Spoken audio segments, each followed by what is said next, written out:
창세기 42장 6절로 9절, 45장 4절로 10절 말씀입니다. 제가 먼저 42장 6절 이하 말씀은 읽습니다. 그때 요셉은 나라의 총리가 되어서 세상의 모든 백성에게 곡식을 파는 책임을 맡고 있었다. 요셉의 형들은 거기에 이르러서 얼굴을 땅에 대고 엎드려 요셉에게 절을 하였다. 요셉은 그들을 보자마자 곧바로 그들이 형들임을 알았다. 그러나 짐짓 모르는 체하고 그들에게 엄하게 물었다. 당신들은 어디에서 왔어? 그들이 대답하였다. 먹거리를 사려고 가나안 땅에서 왔습니다. 요셉은 형들을 알아보았으나 형들은 요셉을 알아보지 못하였다.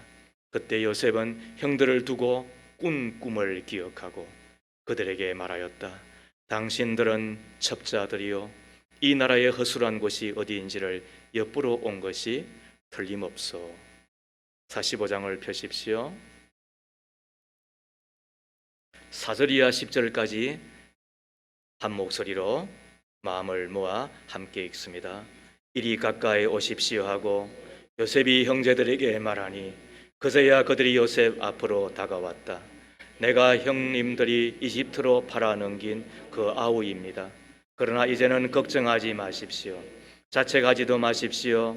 형님들이 나를 이곳에 팔아 넘기긴 하였습니다만 그것은 하나님이 형님들보다 앞서서 나를 여기에 보내셔서 우리의 목숨을 살려주시려고 그렇게 하신 것입니다. 이 땅에 흉년이 든지 이태가 됩니다. 앞으로도 다수의 동안은 밭을 갈지도 못하고 거두지도 못합니다. 하나님이 나를 형님들보다 앞서서 보내신 것은 하나님이 크나큰 구원을 베푸셔서 형님들의 목숨을 지켜주시려는 것이고 또 형님들의 자손을 이 세상에 살아남게 하시려는 것입니다. 그러므로 실제로 나를 이리로 보낸 것은 형님들이 아니라 하나님이십니다. 하나님이 나를 이리로 보내셔서 바로의 아버지가 되게 하시고 바로의 온 집안의 최고의 어른이 되게 하시고 이집트 온 땅의 통치자로 세우신 것입니다. 이제 곧 아버지께로 가셔서 아버지의 아들 요셉이 하는 말이라고 하시고 이렇게 말씀을 드려 주십시오. 하나님이 저를 이집트 온 나라의 주권자로 삼으셨습니다. 아버지께서는 지체하지 마시고 저에게로 오시기 바랍니다. 아버지께서는 고센 지역에 사시면서 저와 가까이 계실 수 있습니다. 아버지께서는 아버지의 여러 아들과 손자를 거느리시고 양과 소와 모든 재산을 가지고 오시기 바랍니다. 이는 하나님의 말씀입니다. 하나님 감사합니다. 아멘. 나는 역전의 사람입니까? 5번째 이야기입니다. 청년들이라면 꼭 한번 읽기를 권하는 책 가운데 하나가 땅콩 박사, 조지 워싱턴 카버 박사라는 책입니다. 이 책은 미국의 식물학자 조지 워싱턴 카버의 일생을 다룬 책이지요. 한번 사진을 보아요 주세요. 네, 이분이에요. 또 그 다음 사진을 한번 봐보세요. 자, 저분이 왜 저런 자세로 있을까요? 조지 워싱턴 카버는 흑인 노예의 아들로 태어났죠. 태어날 때부터 몸이 너무 아파. 사진 내려주세요. 몸이 너무 약해서 버려지다시피 했습니다. 그러나 은혜로 살아남고 끈질기게 공부를 합니다. 어깨너머로 주인 어른의 자녀들의 그 책 읽는 것을 배웠고 그리고는 마침내 대학에 들어가 식물학을 전공합니다. 자신이 배운 식물학과 농학으로 가난한 흑인과 농민들을 어떻게 하면 도울까 하는 꿈을 꾸고 그리고는 열심히 연구를 했답니다. 농학 박사 학위를 받은 이후에 좋은 자리가 기다리고 있었음에도 불구하고 그는 스스로 기양하게 됩니다. 그리고 내가 배운 농학으로 어떻게 이웃을 도울 것인가 하는 기도와 함께 열심히 연구를 하지요. 그러던 차에 땅콩 씨앗을 새 품종으로 개발하게 되는 겁니다. 잘 살아보세, 잘 살아보세, 우리도 한번 잘 살아보세. 이것처럼 땅콩 심어 잘 살아보세, 이런 이야기가 되지 않았겠습니까? 커버 박사의 말을 듣고 농민들은 땅콩을 심었습니다. 신품종으로 심자 많은 수확을 거두게 된 것입니다. 그런데 큰 낭패가 임한 것입니다.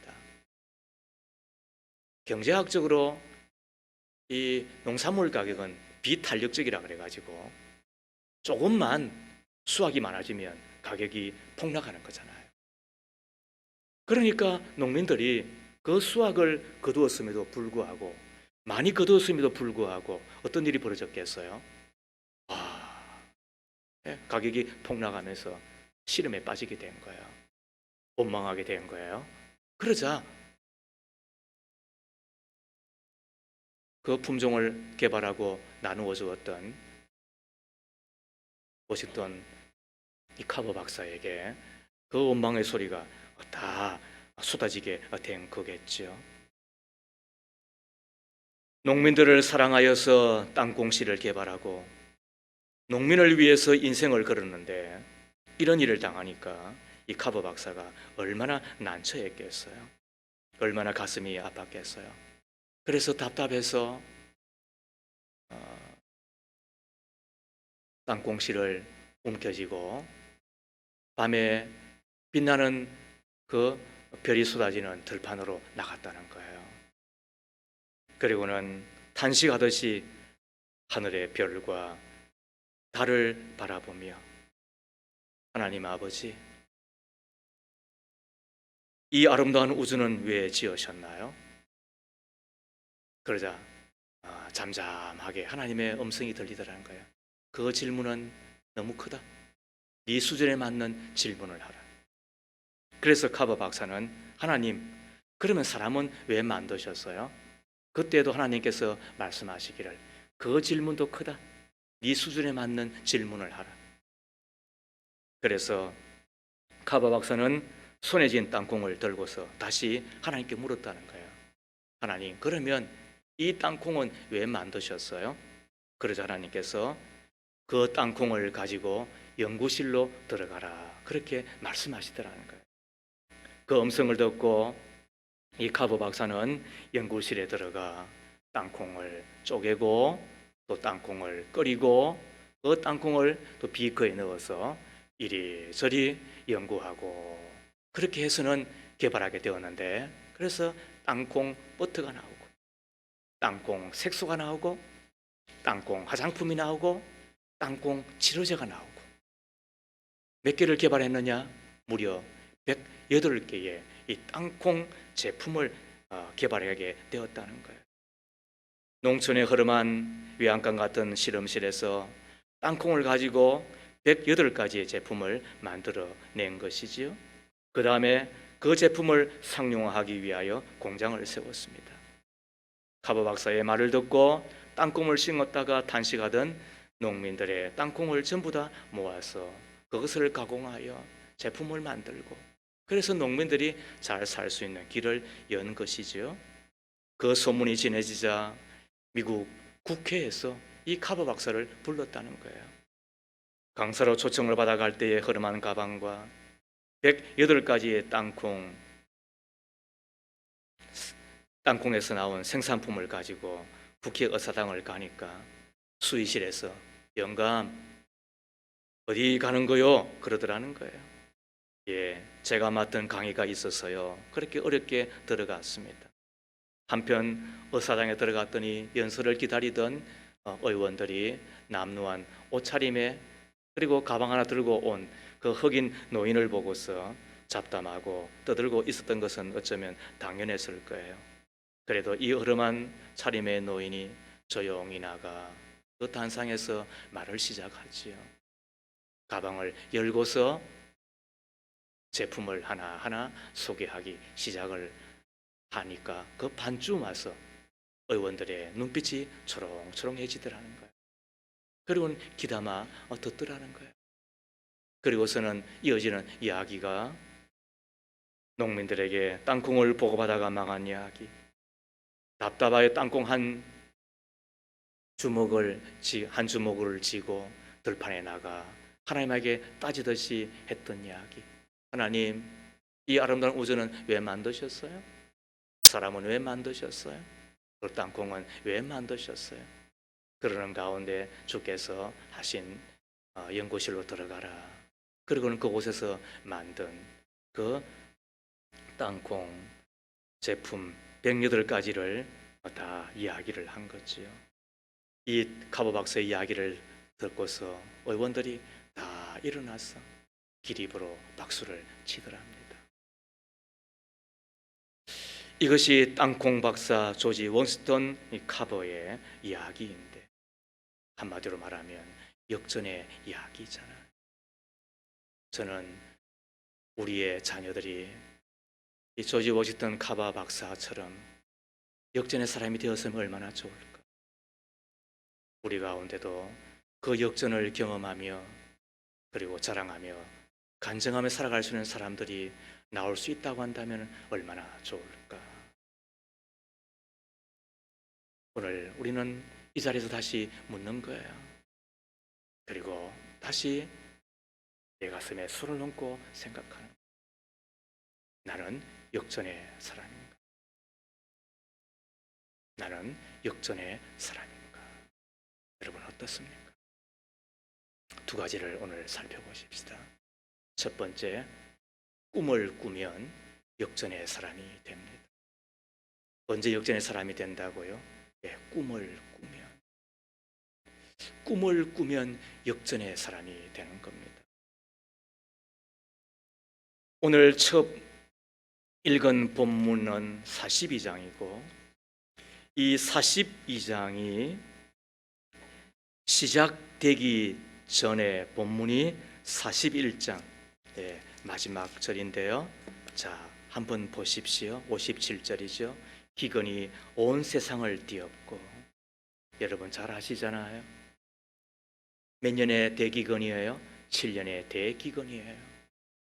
그리고 그 전에 몇 년의 대풍년이 일어나요? 7년의 대풍년이 일어나요. 아무튼 그것을 당하여서 다른 나라 사람들이 요셉에게 와서 곡식을 사려고 이집트에 찾아와요. 그리고는 오늘 42장 본문을 만나게 되는데 그 일행들 속에 누가 있죠? 요셉의 형들이 있는 거예요. 양식을 살아온 이집트의 그 일행들 속에 총리가 되어서 지금 우뚝 서 있는 요셉, 저들이 요셉이 누구인지를 모르잖아요. 그런데 참 신기한 일 하나가 있는 거예요. 그게 뭘까요? 그거는 양식을 살아온 형들이에요. 애굽의 총리가 되어 있는 요셉에게 뭐 하고 있다? 6절에 보면 절을 하고 있더라는 거예요. 여기에 여러분 성경 같으면, 교회 성경이면 그렇게 하지 말아요. 여러분 성경 같으면 밑줄을 쫙 그으세요. 절을 하고 있더라라는 거예요.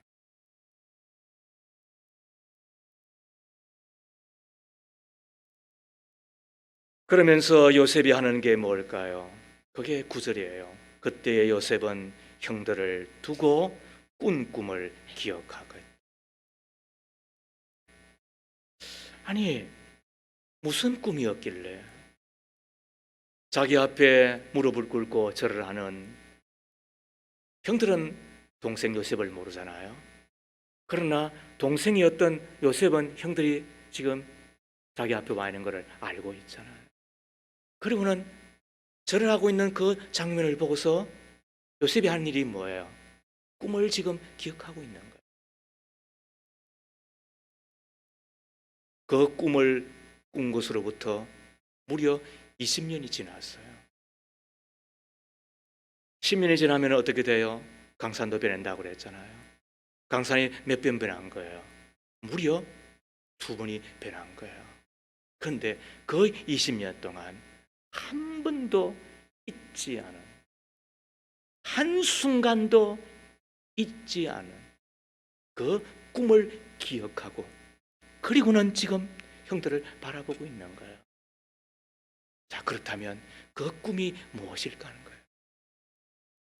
창세기 37장에 가보면 자기 아버지 야곱으로부터 12아들 태어났는데 편애하는 요셉을 시기하고 미워하는 형들이 등장하잖아요. 그러다가 다시 미워서 견디지 못하는 그 형들 이야기가 이어지는데 바로 뭐 때문이었다? 바로 꿈 이야기 때문에 그런 거예요. 형들한테 하는 첫 번째 꿈의 내용이 이러해요.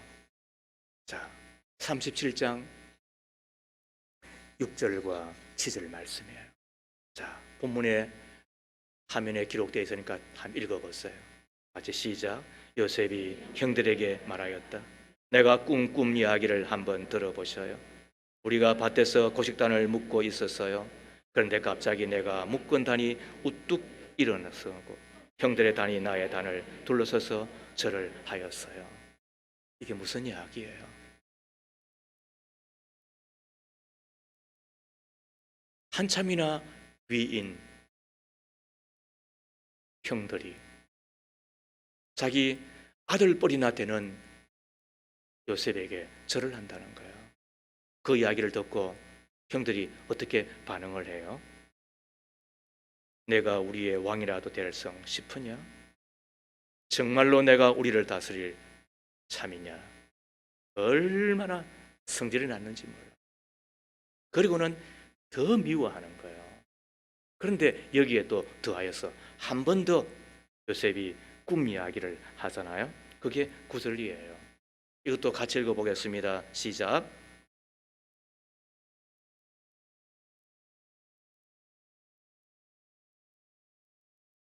여기서 해와 다른 누구를 이야기하는 거예요? 부모를 이야기하잖아요. 부모가 어떻게 한다고요? 아들에게 절을 한다는 거예요. 아버지가 그 이야기를 듣고서는 기가 막히잖아요. 그래, 나하고 너의 어머니하고 너의 형들이 함께 너에게로 가서 땅에 엎드려서 너에게 절을 할 것이란 말이냐? 야, 이 미친놈아, 이런 이야기가 되잖아요. 그러고서는 몇 년이 지나요? 20년이 지나요. 17세쯤에 지금 이 요셉이 꿈을 꾸거든요. 그리고는 몇 세 총리가 되어요? 30세 총리가 되잖아요. 그리고 7년 풍년을 다스리잖아요. 그리고 이태가 지나서 2년이 지났다는 거예요. 그러면은 무려 22년이 지났군요. 그런데도 불구하고 그 꿈을 잊지를 않아요. 그러고 나서 22년 후에 자기의 형들이 어떻게 한다고요? 그리고 좀 지나고 나면 자기의 아버지마저도 어떻게 한다고? 자기에게 와서 절을 하고 있잖아요. 이 꿈이 어떻게 됐단 말이에요? 이 꿈이 그대로 성취가 되는 거예요. 그리고 그 꿈의 성취와 함께 요셉에게 진짜 말 그대로 역전이 일어나는 거잖아요. 우리는 여기에서 요셉이 총리가 되어서 역전이 되었구나, 그 이야기 하려고 하는 거 아니에요.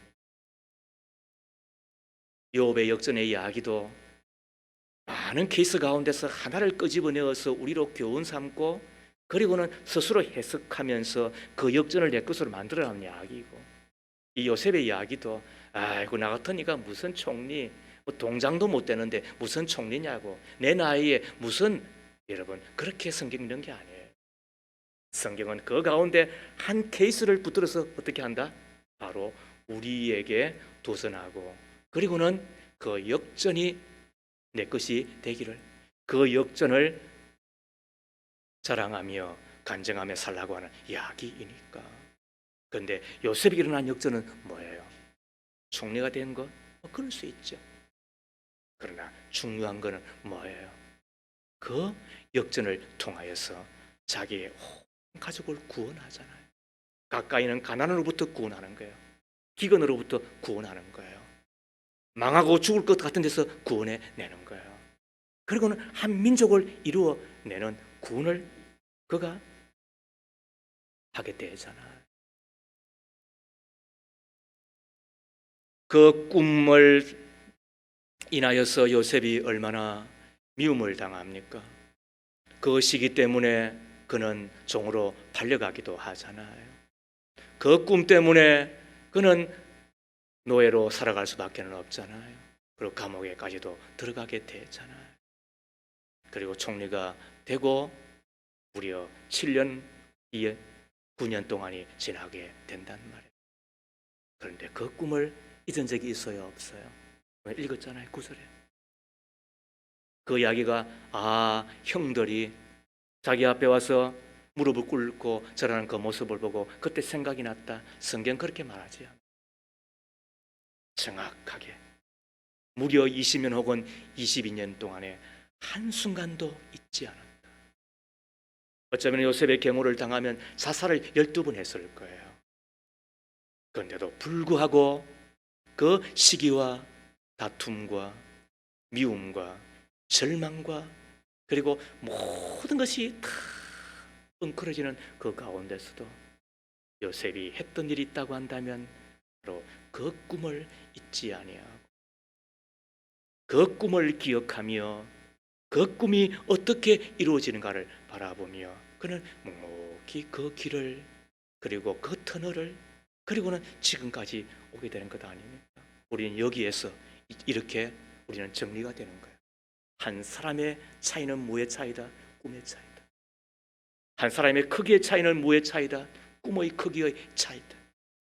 같은 양치기 소년으로 아버지의 12아들 가운데서 살았지만은 그러나 한 사람은 애굽의 총리가 되어 절을 받고 그리고는 온 세상을 다스리며 축복하는 사람으로 서 있는 반면에 자기의 윗 형제들이라고 하는 형들은 그때는 당당했죠. 할 만큼 힘도 있었죠. 그런 희낙낙거리면서 그 노래도 불렀겠죠. 근데 지금은 엎드려 절하는 처지가 되어 있잖아요. 무엇이 저들을 이렇게 갈른 것입니까? 채색의 옷을 찢으며 그 꿈을 찢어버리는 사람의 입장에 서서 저들은 자기들이 힘 있다고 자기들이 뭔가 된 것처럼 여겼을지는 모르지만은 그러나 지금 와서 보니까 한 사람은 총리로 그리고 나머지 형제들은 땅에 엎드려 절하는 사이가 되었는데 무슨 차이라고요? 뭐 때문에 이렇게 된 거라고요? 성경은 우리 가운데 그것이 꿈 때문이라고. 여러분 꿈꾸고 있습니까? 내 나이에? 아니요. 여러분 나이가 어떤데요? 노인도 꿈을 꿀 것이라고 이야기를 하는데 아이고 어린 내가 청년도 꿈을 꿀 것이라고 이야기를 하였는데 아이고 이제는 다 은퇴하고 이제는 뭐 제 주제에 무엇을 꿈꾸느냐고. 아니요. 우리가 다니엘 기도를 통하여서 우리가 배운 바 여러 가지가 있지만은 그 가운데 특별한 감사 제목이 있다고 한다면 바로 꿈을 꿀 수 있었던 기간이었지 않아요? 21일간의 다니엘 기도회를 다 마치고 그 다음날 제 둘째 아들이 이번에 개근했거든요. 그리고 제 엄마하고 식사를 하면서 했던 이야기가 이러하다는 거예요. 엄마, 다니엘 기도회를 마치고 되돌아보니까 제가 얼마나 우물한 개구리였는지 생각을 하게 되었다는 거예요. 제가 그 이야기를 전해 듣는 순간에 제 마음에 박수를 쳤습니다. 그래, 제가 많은 은혜를 받았지만 그 가운데서도 제 둘째 아들이 21일간 그 바쁜 시간을 내어서 개근하는 가운데 그거를 깨닫고 생각하게 되었다니, 그래, 그러면 됐다. 그러면 내가 본전보다도 훨씬 좋은 걸 내가 얻었다. 왜 그런가? 우물한 개구리였기 때문에 겸손하다는 그런 뜻으로 받은 것이 아니에요. 내가 지금까지 살아온 것이 우물한 개구리였다고 한다면 이후에는 그 우물에서 벗어나 이제는 더 큰 세상, 더 넓은 세상, 내가 해야 될 일들이 무엇인지를 생각하게 되고, 그리고는 그것이 내 마음의 씨앗으로, 꿈으로 자리 잡기 시작할 것이니까. 겨자씨라고 하는 것이 가장 작은 씨 가운데 하나라고 이야기를 하잖아요. 그런데 그 씨앗이 자라나 나중에 잎이 피고 나중에는 나무가 되면 어떤 나무보다도 큰 나무가 된다고 하는 거잖아요. 꿈이라고 하는 것도 바로 그런 것이지요. 시작은 미약하고 시작은 작고 초라하고 남들이 볼 때는 그럴지 모르지만은, 그런데 그 꿈은 자라게 되고, 그리고는 그 꿈의 크기만큼 내가 큰 사람이 될 것이고, 그 꿈이 위대한 것만큼 내가 위대한 삶을 살게 될 것인데, 그래서 제가 수심하였다고 이야기를 한 거예요. 여러분들도 마찬가지였으리라 생각을 합니다. 내 기도회를 참 어떤 이는 집을 떠나 21일간 지킨 분들이 있어요. 우리 가운데 나이가 연만하신 우리 부부들은 매일 왔다 갔다 하면서 그 긴 거리를 지킨 또 분도 우리 계시는 거예요. 나이가 80대가 더 드신 우리 어르신으로부터 우리 청년에 이르기까지 한두 번 우리가 빠진 분도 없잖아 있었습니다만, 그래도 교회에 거의 모든 분들이 참여하며 참 어느 때보다도 좋은 시간을 갖게 되었는데 왜 그랬는가? 강사들의 간증과 또 혹은 하나님의 말씀을 듣는 가운데 하나님의 마음이 무엇인지, 하나님의 소원이 무엇인지, 하나님의 꿈이 무엇인지, 하나님이 진짜 우리를 이 세상에 만드시고 부르시고 우리를 향해 기대하고 있는 것이 뭔지 그거 배우는 시간이기 때문에 그래 했잖아요. 그리고는 내 마음에 불이 이런 것을 우리가 알게 되었잖아요. 나도 붙들어야 될 것이 무엇인지, 내가 달려야 될 길이 무엇인지 우리는 그것으로 꿈꾸는 시간이 되었잖아요. 그러는 가운데 목회자로 선교사로 사는 것만이 아니라 다양한 영역에서 위로는 하나님을 영화롭게 하고 가까이 있는 사람을 사랑하며 그리고 나아가 세상을 아름답게 건강하게 만들어내는 삶이야말로 하나님의 꿈이라는 것을, 이런 삶이 바로 선교사로 사는 것이고 성직자로 사는 것이고 또 한편으로는 감사하며 사는 것, 기도하며 살아가는 것이 하나님의 뜻이라는 것을 알게 되었잖아요. 우리 마지막 날 어린이 꼬마가 간증하는 가운데 저에게 멋진 꿈이 있어요, 하나님의 말씀을 전하고 싶어, 이런 이야기도 듣는 가운데 얼마나 참 좋았는지, 얼마나 귀한지. 왜요? 꿈은 개꿈도 있고 꿈은 야망도 있습니다. 개꿈은 꿈만 꾸는 거고 야망은 좋은 꿈인데도 불구하고 자기 자신만을 위해서 자기의 탐욕을 채우기 위해서만 꾸는 꿈이고, 그 다음에 진짜 꿈은 어디서 임하는 거라고요? 말씀 보세요. 잠언 2구 29장 18절 같이 읽습니다. 묵시가 없으면 백성이 방자히 행하거니와 율법을 지키는 자는 복이 있느니라. 잠언은 대끼기 때문에 정확하게입니다. 묵시 혹은 환상이 없으면 백성이 방자히 행하거니와, 그래서 꿈 없는 것들이 탱자하게 살아가는 거예요. 지 마음대로 살려고 하는 거예요. 말씀 띄워보세요. 율법을 지키는 자는 복이 있다. 무슨 말이에요? 율법을 내가 들을 때, 하나님의 말씀을 들을 때 뭘 임한다? 하나님의 꿈이 임한다는 거예요. 그때 내가 하나님의 그 꿈을 갖고 방자하게 살지 아니하고 단정하고 아름답고 품위 있고 멋있게 살아가게 되는데, 우리가 이 다니엘 기도를 통해 하나님의 말씀을 듣는 가운데 이게 하나님의 내가 붙들어야 될 꿈이구나, 적은 것이지만은 내가 이렇게 살아야 되겠구나, 우리가 결심하게 되는 거죠. 지난 19일차 수수감사 주일 저녁에 들었던 간증은 물론 모든 간증들이 다 좋았고 우리가 다 귀담아 들어야 될 것이었지만 이 조영애 집사님 그리고 아들 박모세 군의 간증과 그 찬양을 듣는 가운데 진짜 전율이 일었잖아요. 진짜 오래간만에 영혼의 세포가 춤을 추는 것을 경험하게 되었는데 사진 먼저 한 장 보십시오. 기억나시죠? 그 다음에 찬양하는 거 여러분 들으셨죠? 이 아이라고 이야기하기는 제 첫째 아들하고 나이가 똑같으니까 1992년도에 출생하게 되는데 되었습니다. 태중에 있을 때에 병원에 갔더니 의사들이 심각한 장애입니다. 그리고 출산을 하기 위해서 병원에 입원을 하였더니 이미 뇌의 뒤쪽에 뼈가 형성되어 있지 아니하므로 안에 있는 뇌가 70% 이미 바깥에 쏟아져 나와 있습니다.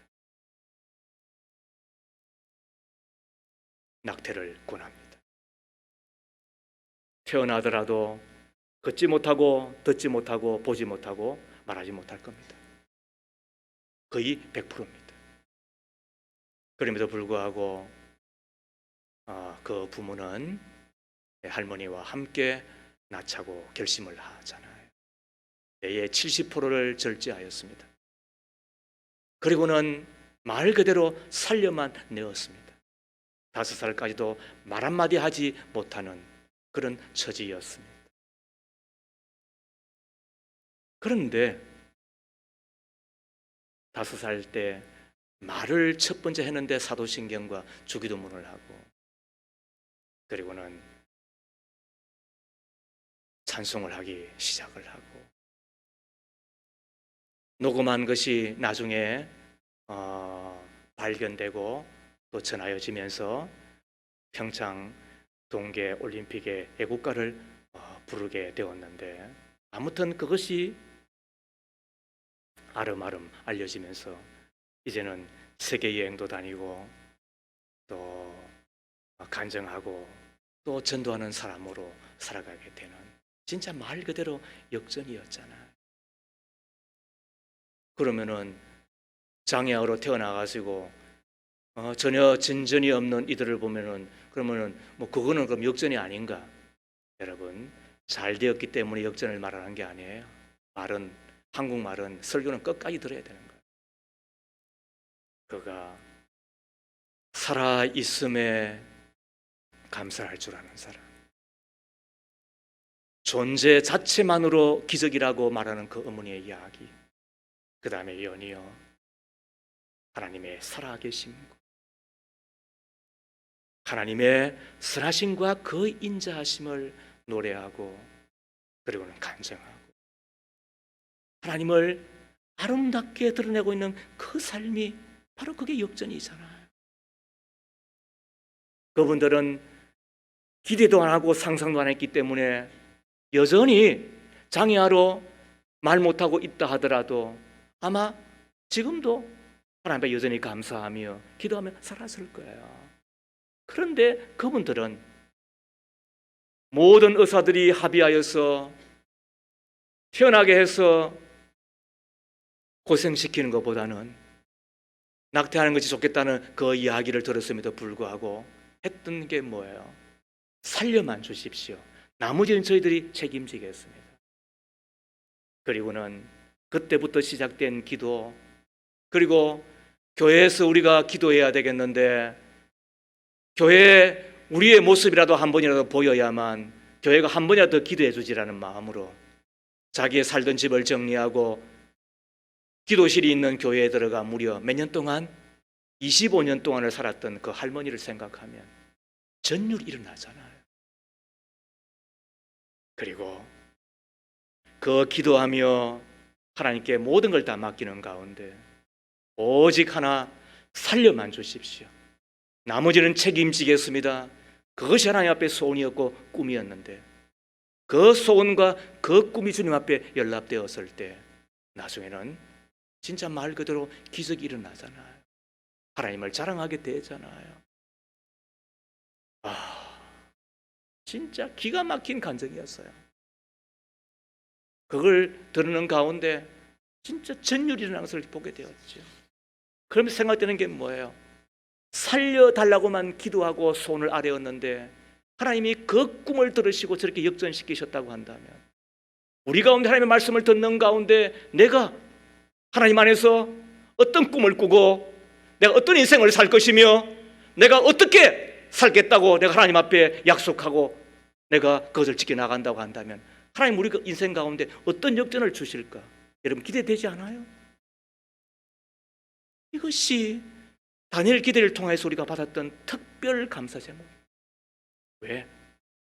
하나님의 꿈은 말씀을 통해서 임하는 것이요.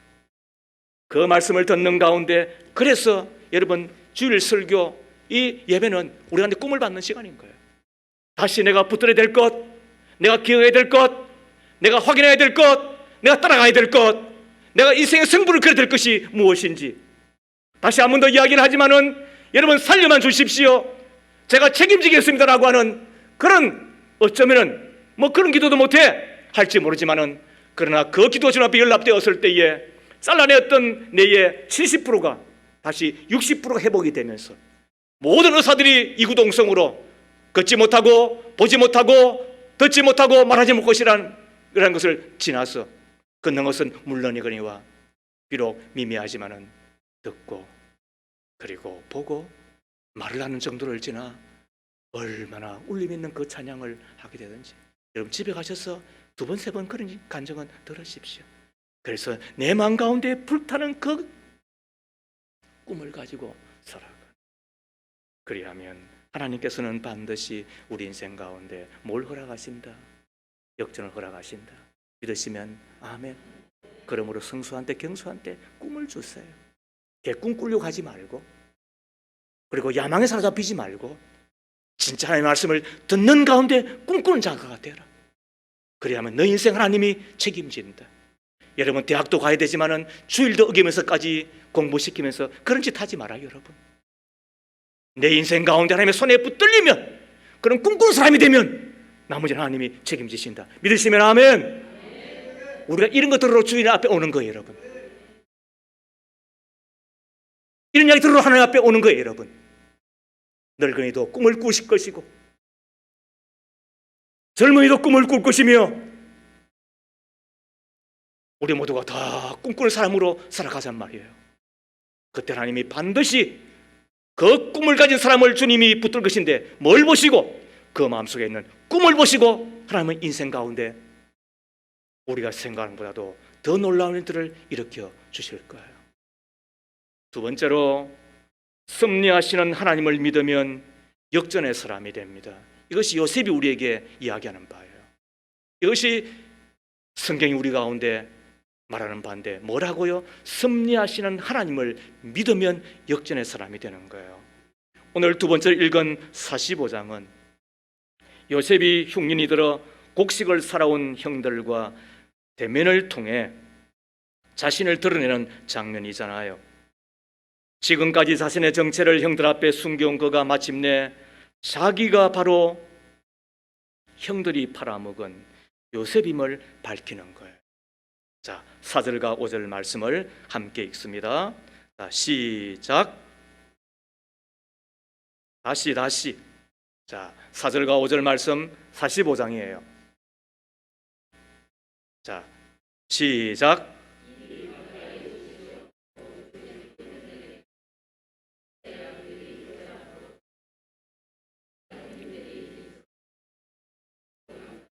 그러나 이제는 걱정하지 마십시오. 자책하지도 마십시오. 형님들이 나를 이곳에 팔아 넘기긴 하였습니다만 그것은 하나님이 형님들보다 앞서서 나를 여기에 보내셔서 우리의 목숨을 살려주시려고 그렇게 하신 것입니다. 7절 말씀도 보세요. 기가 막힐 말을 하는 거예요. 하나님이 나를 형님들보다 앞서서 보내신 것은 하나님이 크나큰 구원을 베푸셔서 형님들의 목숨을 지켜주시려는 것이고 또 형님들의 자손을 이 세상에 살아남게 하시려는 것입니다. 그러므로 실제로 날 이리로 보내는 것은 형님들이 아니라 하나님이십니다. 이것을 뭐라 그런다? 하나님의 섭리라 그런다. 자, 화면을 보세요. 섭리. 이것은 다스릴 섭자에 다스릴 이자가 되는 거예요. 이것을 영어로 말하면 프로비던스. 이거는 두 단어의 합성어예요. 프로라고 하는 앞이라는 말과 그리고 본다라고 하는 말의 합성어예요. 미리 내다보고 준비하고 이루어 간다. 누가? 하나님께서. 우리는 몰라요. 요셉이 알았을까요? 요셉이 하나님 주신 그 꿈을 꾸었는데 그 꿈의 내용이 뭔지 알았을까요? 17살짜리 혹은 19살짜리 소년이 뭘 알았겠어요, 여러분? 지금도 보세요. 20살 지난데도 불구하고 예배 태도가 저러는데 여러분 뭘 알았겠냐는 거예요. 그냥 밥이나 주면 먹고 옷이나 입혀주면 예 헤헤헤 거리는 정도에 불과했었겠죠. 요셉도 몰랐던 거예요.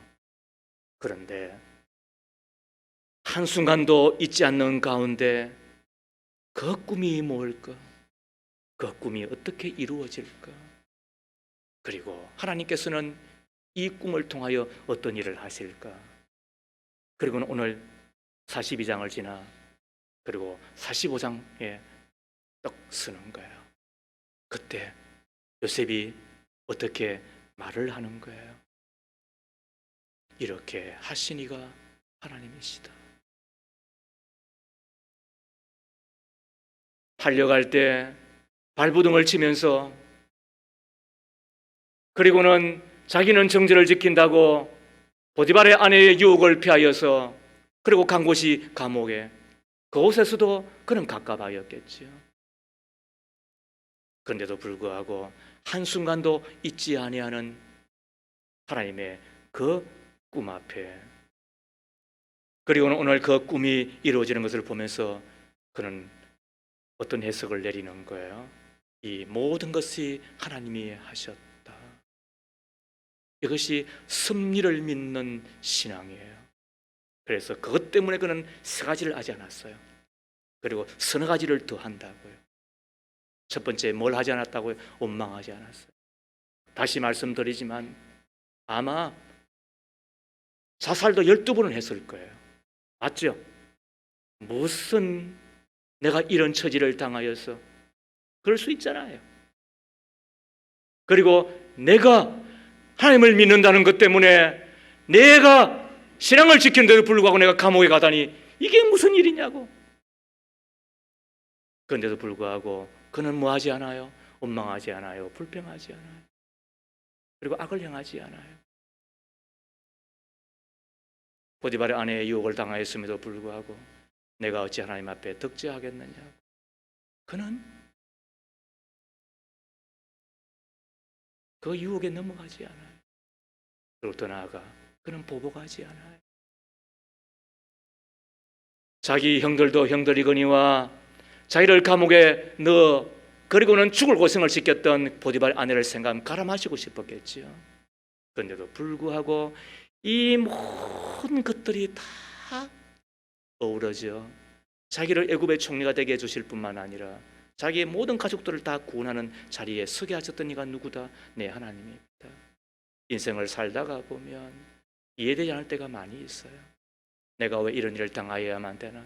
난 최선을 다하는데, 나는 믿음으로 살아가는데, 나는 기도하며 살아가는데 내가 왜 이런 일을 당하여나? 여러분, 그럴 때마다 우리 하나님의 말씀을 기억하잖아요. 이사야 55장 8절과 9절 말씀에 나의 생각은 너의 생각과 다르며 너희의 길은 나의 길과 다르다. 주님께서 하신 말씀이다. 하늘이 땅보다 높듯이 나의 길은 너희의 길보다 높으며 나의 생각은 너희의 생각보다 높다고 하셨는데 나의 생각과 하나님의 생각이 분명히 다름을 인정하고 그러나 분명히 하나님께서는 일하고 계신다는 이 섭리신앙을 받아들일 때에 환경은 변하지 않아요. 상황도 변하지 않아요. 여전히 문제가 있고 여전히 척박한 환경일 수 있어요. 그리고 내가 만나는 사람들도 이상한 사람들일 수 있잖아요. 그런데도 불구하고 그때 하나님이 여전히 일하고 계심을 우리가 생각하고, 그래서 요셉은 서너 가지를 더 한다는 말이에요. 그는 어느 곳에 가든지 성실하게 살아요. 죽게 하듯 종으로 살았음에도 불구하고 그는 얼마나 성실한지 몰라요. 그리고는 선을 행하잖아요. 그는 누구를 만나든 간에, 더 나아가 총리가 되었음에도 불구하고 그는 썩지 않아요. 더 나아가 용서합니다. 쉽지 않았을 것입니다. 보디발의 아내마저도 용서했을 것입니다. 형들을 다 용서합니다. 섭리하시는 하나님을 믿었기 때문입니다. 그리고 오늘 45장 11절에 보면 흉년이 아직 5해나 더 계속됩니다. 제가 여기에서 아버지를 모시겠습니다. 그러면서 얼마나 극진히 아버지를 모시는지 몰라요. 나중에 자기 아버지 야곱이 세상을 떠났을 때에 그 두려움에 떠는 형들이 요셉에게 찾아오잖아요. 그리고는 참인지 거짓인지는 잘 모르겠지만 아버지의 유언이라고, 아들아, 너희 형들을 용서하거라. 너희 형들한테 보복하지 말거라. 그것을 유언이라고 이야기를 하니까 요셉이 그 이야기를 듣고 얼마나 눈물을 흘리는지 몰라. 그러고 하는 이야기가 다시 이렇게 이야기합니다. 나를 이곳에 보낸 이는 하나님이십니다. 내가 하나님을 대신하겠습니까? 내가 형들만이 아니라 형들의 자손마저도 제가 잘 돌보겠습니다. 왜 그렇게 가능했죠? 하나님의 섭리를 믿기 때문에. 여러분, 하버드 대학의 도서관 명언이라는 이야기 들어보셨죠? 네이버에 쳐보면 나와요. 병우가 눈 뜨고 설교를 들어라. 정확하게 눈을 뜨고 설교를 들어야 된다. 다시 이야기합니다. 하버드 대학의 도서관 명언이라는 거 여러분 들어보셨죠? 한 40가지씩 나오는데 그 중에 이런 것이 있습니다. 지금 잠을 자면 꿈을 꾸지만 지금 공부하면 꿈을 이룬다. 말 맞죠? 지금 흘린 침은 나중에 흘릴 눈물이 된다. 맞죠? 공부할 때의 고통은 잠깐이지만 못 배운 고통은 평생이다. 말 맞죠? 이것이 하버드 대학 도서관의 명언입니다. 그 가운데 오늘 걷지 않으면 내일은 뛰게 된다. 말 맞죠? 다시 말하면 개꿈 꾸지 말라는 거예요. 그런 헛된 꿈 꾸지 말라는 거예요. 최소한 공부에 있어서도 꿈을 꾸면 꿈이지만은, 그러나 그 꿈을 성취하여야만 내 것이 된다는 거예요. 요셉은 하나님 주신 그 꿈을 생각하며 어떻게 한다고요? 원망하지 않고 불평하지 않고, 그는 악을 행하지 않고 보복하지 않잖아요. 그리고 도리어 원망 대신에 성실하게 살고, 악을 행하는 대신에 선을 행하고, 그 다음에 보복 대신에 용서하고, 그리고 더 나아가 평생을 책임지겠다고 이야기를 하잖아요. 이것이 섭리를 믿는 하나님의 사람들의 처신인 거예요. 그때 하나님께서 어떻게 한다고요? 꿈으로만 남지 아니하고 야망으로만 그치지 아니하고 하나님의 진정한 꿈이 되어서 자기 가족을 살려내고 자기의 가족이 민족이 되게 하고, 그리고 430년 후에 출애굽을 하는 가운데 가나안 땅으로 나가게 해 주시는 거잖아요.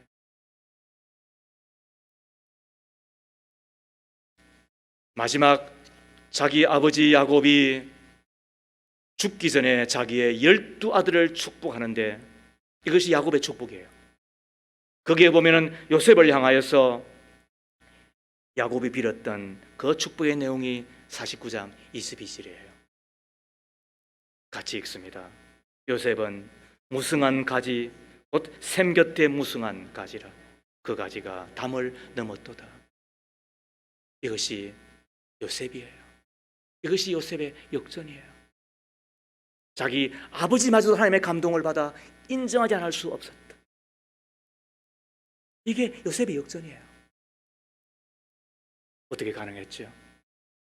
꿈을 꾸는 사람, 무엇보다도 하나님이 주신 그 꿈을 일평생 잊지 아니하고, 그리하여 그 꿈의 크기가 그 사람의 크기였고, 그 꿈의 사람이 끝내는 그 꿈을 이룬 사람이 되어 가잖아요. 그리고 무엇보다도 하나님의 섭리를 믿음으로 그는 악을 행하지 아니하고 마음 불평하지 아니하고 보고하지 아니하고 하나님 때문에 누구보다도 더 성실하였고 누구보다도 더 선한 사람으로, 그리고 인내하는 사람으로, 더 나아가 용서하고 돌보고 마지막까지 축복하고 되는 사람으로 살았다고 한다. 여러분들 가운데 바로 하나님의 이 역전이 나의 것이 되기를, 이를 위하여 꿈꾸는 사람으로, 하나님의 섭리를 믿는 사람으로 살아줄 수 있기를 주의 이름으로 축복합니다. 살아계신 하나님, 하나님은 인생을 역전시키시는 나의 하나님이심을 믿습니다. 꿈을 꾸며 역전의 사람이 되는 줄로 믿습니다. 하나님의 말씀을 듣고 읽는 가운데 하나님의 꿈을 발견한 자가 되게 하시고, 섭리하시는 하나님을 믿기 때문에 하지 말아야 될 것은 하지 않고 하여야 될 것은 반드시 하는, 그리하여 하나님의 역전을 경험하고 사랑하고 간증하는 우리가 다 되게 하옵소서. 예수님 이름으로 기도합니다. 아멘.